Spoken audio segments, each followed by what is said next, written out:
పాలకొండ పట్టణం దొంగల భయంతో ఒక్కసారిగా ఉలిక్కిపడింది. కొండాపురం గ్రామంలోని గాయత్రీదేవి అమ్మవారి ఆలయంలో దొంగలు బీభత్సం సృష్టించారు.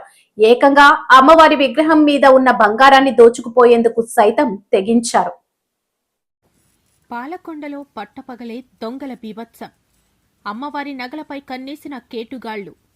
పాలకొండ కొండాపురం గ్రామంలోని గాయత్రీదేవి ఆలయంలో అమ్మవారి నగల అపహరణకు తెగించిన దుండగులు.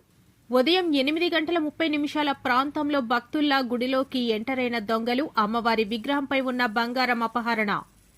ఘటనా స్థలానికి చేరుకుని దర్యాప్తు చేస్తున్న పాలకొండ పోలీసులు. పాలకొండ పట్టణం దొంగల భయంతో ఒక్కసారిగా ఉలిక్కిపడింది. కొండాపురం గ్రామంలోని గాయత్రీదేవి అమ్మవారి ఆలయంలో దొంగలు బీభత్సం సృష్టించారు. ఏకంగా అమ్మవారి విగ్రహం మీద ఉన్న బంగారాన్ని దోచుకుపోయేందుకు సైతం తెగించారు. ఉదయం భక్తుల్లా ఎంటరైన దొంగలు పంతులు గారు టిఫిన్ కోసం బయటకు వెళ్లిన సమయం దాకా నక్కి ఉండి దోచుకున్నట్లుగా తెలుస్తుంది.